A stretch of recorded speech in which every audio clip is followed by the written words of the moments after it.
manangaba manandi gamne gaba jilboda manangaba manandi gamne gaba gajulla wajiz manangaba manandi gamne gaba arroji wajiz manangaba manandi gamne gaba dini manangaba manandi gamne gaba lamida danggang gaba danggen jiji ramne gaba dagay vadu guri gura bodado dagay vadu guri gura bodado oromia ballo bitite diol gorado dubade ganama subii yookaan ammoo waarii mana jirtanii baatanii ijji keessan arguu danda'uttiin yoo ija keessan achi ofirraa ergitan ijji keessan dhaabaa namni dhaabeem yookaan immoo uumaan dhaabeerra bu'eem isinitti deebi'uun isaa waan hin oolleedhaam ijji keessan dhaaba yookaan golga kanneen sanaa achi akka darbuuf yaaltanillee tasa arguu hin dandeessaniim dhaabni yookaan golgiin ija keessan dhorke yookaan ittise kun fugug yookaan ammoo giraaba jedhama fugug baa oromiyaatti giraabni immoo lixa oromiyaatti beekamu kun oromiyaa iddoo garaagaraattis maqaa adda addaa qabaachuu danda'a fugug yookaan giraabni kun afaan amaaraatiin admaas afaan ingiliishiin ammoo horizon jedhama Oromoota Itoophii umbannaa keessa naannoftanii ija keessan fugugiin gamaa gamanatti yoo ergitan tulluuwwan fugug ija keessaniif giraaba ta'anii argamu. Oromoonni Itoophii umbannaa ganama ka'anii ija isaanii gamaa gamanatti erguudhaan har'a fugug rooba hima jechuun aadeffamaadha. Oromoonni Harargee kunneen fugug ilaalanii roobaa fi caamas ni farrisu. Akka Oromoota Harargeetti tulluuwwan fugug hedduudha. Tulluuwwan kunneen ija Oromoota Harargee qolanii ofitti deebisu. Kanaaf isaan ija isaanii tulluuwwan sana darbee arguu dadhabeen fugugiin gama jedhu.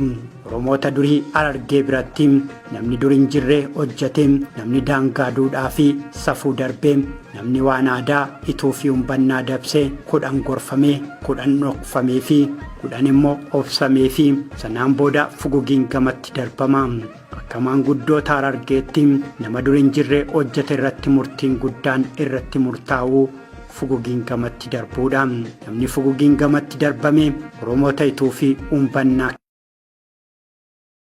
hanga Jijjigaatti lafa isaa diriiree jirurraa diriirfatee jiraatuun alaa kan jiru hundaan fugugiin gama jedhama. Fugugiituu fi umbannaa biratti diriira lafaa gara lixaa Itoophiyaatti diriiranii akka cancalaa walitti hidhamanii jiran arba guguudhaa hanga sululaa faafam gursum ga'utti fugug jedhanii waamu. Garreen fugug yoo jalqaban baay'ee ulfaatoo fi ol fagoo ta'uu baatan illee gaafa naannoowwan galamsoo waaccuu fi baddeessaa ga'an akka cancalaa wal xaxanii mul'atu. Gaafa qunni arba rakkattee dabbasoo fi hirnaa ga'an ammoo daran wal xaxaa deemuudhaan diriiranii baroodaa qobboo calanqoorraan qaariyanii hanga qarsaatti fulla'u. Garuu immoo gaafa haramayaa fi harargaan suutaan diriiraa deemu.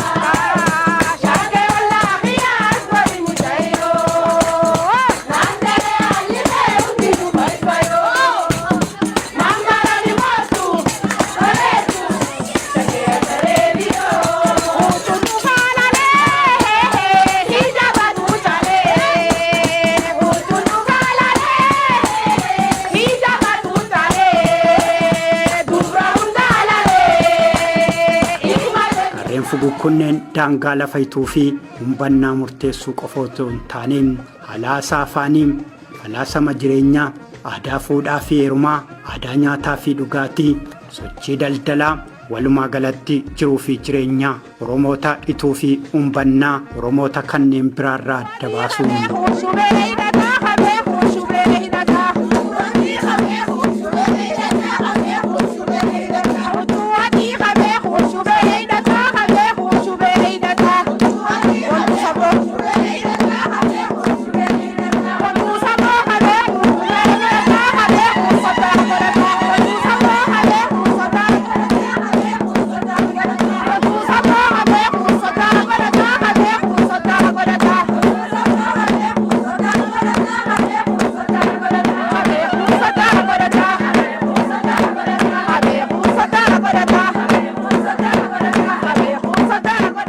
baay'ee walxaxaa fuguu karaa lixaatiin fincaan burqaa jedhamu of micciiree gad of darbataa.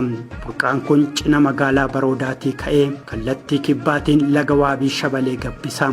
Madda burqaarraan karaa lixaatiin mandheeffatanii waranii damboobanii warri jiraatan balbala Oromoo warra hituuti. Madda burqaatiin gama sulula Faafaman gaga'utti warri mandheeffatanii jiraatan ammoo warra Franqallooti. Gaarreen fuguu gaafa koonyaa gaara mul'ataa duraanii ga'an oliixatanii samii tuquudhaaf yaaluun. Gaarreen fuguu kunneen iddoo isaan itti ol dhiitaanii gara waaqaatiin morkanidha. Iddoon kun iddoo gaarreen fuguu natu caalaa irratti walitti gaarreeffatanidha. Ta'us garuu hundi isaanii guddummaa isaanii gaara mul'ataatiif dhiisu.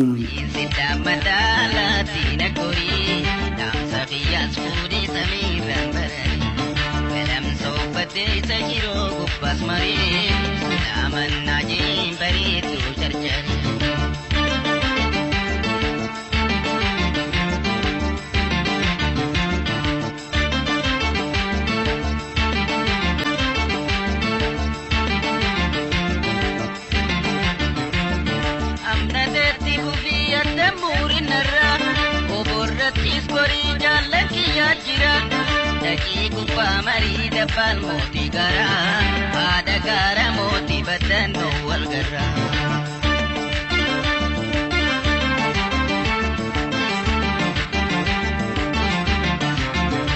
Gaarri mul'ataas guddummaa isaatiin maqaa gaara ol ba'ee mul'atu ta'ee gaara mul'ataa jedhame. Naannoo gaara mul'ataatti karaa lixaan kan argamu gaarri biraa Dabbal Mootii Gaaraati.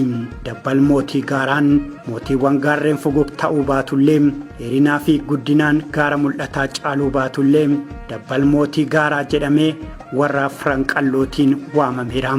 Sirbameeraafis. Gaarreewwan kanneen qaxxaamuruudhaan karaa kibbaatiin yoo asii gabbootan ammoo gosa Oromoo biraa warra Aniyyaatu Oree Damboobee jiraata. Gaarreen fugugis akkasiin Oromoota ituu fi umbannaa iddoo sadiitti qoodanii dalleessu. Oromoonni Harargees warri hituu Aniyyaa fi Franqalloos akkasiin daangaa isaaniin alaa kan jiru kanneen gaarreen fugug duuba jiran maraan fugugiin gama jedhu. Oromoota Harargee keessaa balbala warra Aniyyaa taanee daran Horee Damboobee kan jiraatu warra hituuti. Warri hituu Awaash Fantaalleedha. Hanga mi'eessoo fi afdaam ga'utti mandheeffatanii jiraatu. Haalli jireenya isaanii immoo horsiifatee bultoota. Qubsuma warra hituu kana keessaa warri qonnaan jiraatu baay'inaan warra Asabooti. Kallattuma Waabii Shabalee kana hordofanii kan jiraatan Araddaa Daaroo Labuu fi Bookee warri jiraatan walakkaan isaanii horsiifatee bultoota. Ararii manaan qaba amanaan diigamne qaba. Jilboodha manaan qaba amanaan diigamne qaba. Gaajullaa wajjiis manaan qaba amanaan diigamne qaba. Arroojii wajjiis manaan qaba amanaan diigamne qaba. Indiini manaan qaba amanaan diigamne qaba. Lammiidhaa dangaan qaba dangeen jijjiiramne qaba. Dagee ifaddu gurii gurraa fudhadhu. Dagee ifaddu gurii gurraa fudhadhu. Oromiyaa bal'oo biittitee diyool godhadhu dubbadhu. Balballi warra Franqalloo garuu jireenyi isaanii harki caalaan qonna irratti kan bu'uureffate. Kanaaf ragaan guddaan Oromoota Franqalloo warra jaarsoo fi cinaaqsan jiraatanidha. Manguddoonnitu akka jedhanitti warriitu carcara akka jiraatan himanillee suutaan garuu wal keessa makamaniiru. Akka manguddoota kunneenitti warri aniyyaa ammoo naannoo burqaa tirtiraa jiraatu. Warri afran qalloo ammoo gooroo fugugirra. Gaarreen fugug keessaa gaarri baay'ee miidhagaa fi magariisni gaara qundhaadhooti. Qilleensa qaamaa fi qalbii sooruu, bosonni isaa roobaa fi qabbana qabaa, simbirrooleen isaa ammoo faaya miidhaginaati.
Oromoonni ituu fi umbannaa yookaan immoo warri ituu aniyyaa fi afran qalloo kunneen seenaa Oromoo keessatti aartii fi gootummaadhaan gahee isaan irraa eegamu bahaniiru.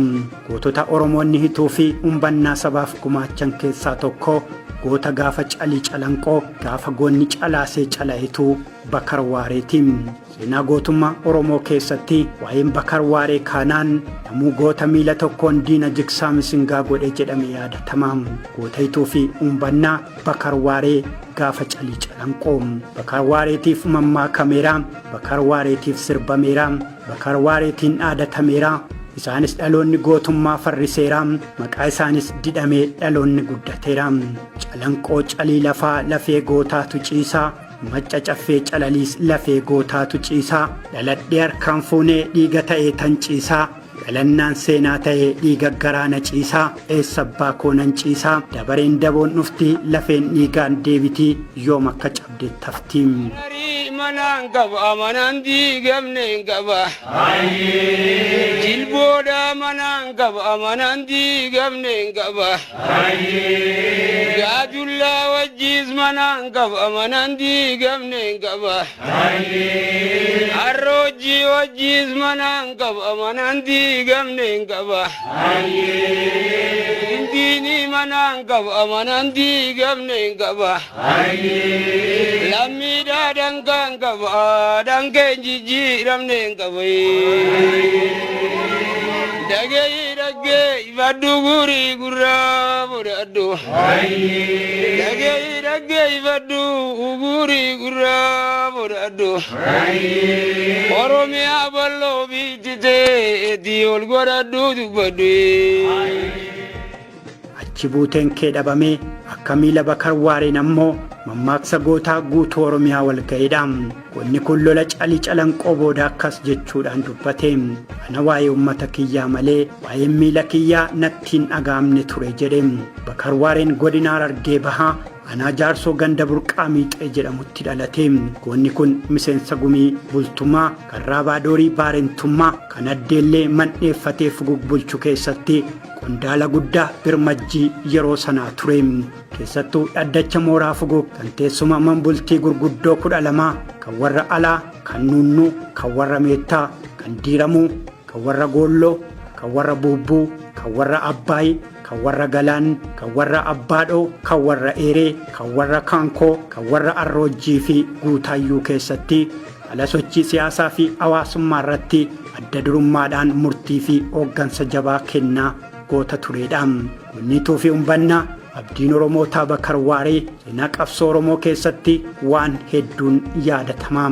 Keessattuu ijoolleen qalloo afran warri Dagaa, warri Oborraa, warri Baabbillee fi Alaa, ijoollee naanniyyaa Sadachaa fi Kodheellee weerartoota sirna nafxanyaa ofirraa ittisuudhaaf godhamu irratti hooggansa waraanaa baha Oromiyaatti taasifamu kan murtii guutuu eenyu akka ta'u erga mari'atanii booda Bakar Waaree akka ta'u ni filatame. Mariin kun kan taasifame erga miila qalaa abbaa gadaa yeroo sanii Wadaay Galmoo Kormoosoo irraa mooraa Fugugitti isaan irra ga'ee booda ture. Yeroo sana Fugug jedhamee waamamaa kan ture cancala gaaraa kan tulluu gubbaa qorichaa irraa kaasee hanga karra maraatti baha Oromiyaa qaxxaamuruudha. Waraanni calanqoo lolaa lola loltoota Minilikii fi uummata Oromoo Harargee bahaa keessa jiraatan gidduutti bara 1887 gaggeeffamedha. Waraana kanarrattis namoota baay'eetu dhume. Dhumaatiin kun hanga har'aatti calii calanqoo jedhamuudhaan galmee seenaa irrattis galmaa'eera. Gootota waraana Minilik uummata irratti bane kana ofirraa qolachuudhaaf waraana gaggeessuuf dhaabbatan keessaa tokko Bakar Waareeti. Bakar Waaree yeroo sana hoogganaa waraanaa Raabaadooriiti. Lola calii calanqoo gaggeeffame irratti abbaan duulaa waraanaa Oromoo bahaa Bakar Waaree gootummaadhaan hoogganeedha. Bakar Waaree gootummaa isaarraa kan ka'e miilli isaa kan irraa cite osoo hin argin hanga waraanni xumuramutti goota turedha. Miilli isaa eessaa fi akkamitti akka irraa cite waan beekuun qabu ture. Oromoonni Harargees kanarraa ka'uudhaan wanta sabadee dhabame tokkoon achi buutee isaatu dhabame akka miila Bakar Waaree jedhu. Seenaa guddaa Bakar Waaree calii calanqoo irratti hojjeteef siidaan yaadannoo wareegamtoota calanqoo keessatti ijaarameeraa fi tulluun guddaan fuuldura calii calanqoo jiru immoo har'ayyuu maqaa isaatiin waamama. Gaara Bakar Waaree. Sababiin tulluun kun maqaa isaatiin waamameef waraanni murtii guutuu kan Bakar Waareen hoogganamu waan tulluu sanarra qubateef. Loltoonni Bakar Waaree yookaan murtii guutuu kun murna sadiin kan qoodaman yoo ta'u, murna lolaa murtii guutuu, murna lolee raaree fi lolee qeerrooti. Murni lolee kunneen weerara sirna nafxanyaa kana qolachuudhaaf gahee adda addaa qabu. Gaheen isaan qaban maal akka ta'ee fi lolli calii calanqoof Bakar Waaree seenaa Oromoo keessatti akkamiin yaadatamaa torbaan hambaa 60 keenyaan isiniif dhiyeessina. Ilimtuu dinnaanii jabbiin jalaa duutee gogaa jabbii sanii jabbii bira gootee tolchini tolchina jabbii miti toleedha obsini obsina dubbii takka maleedha.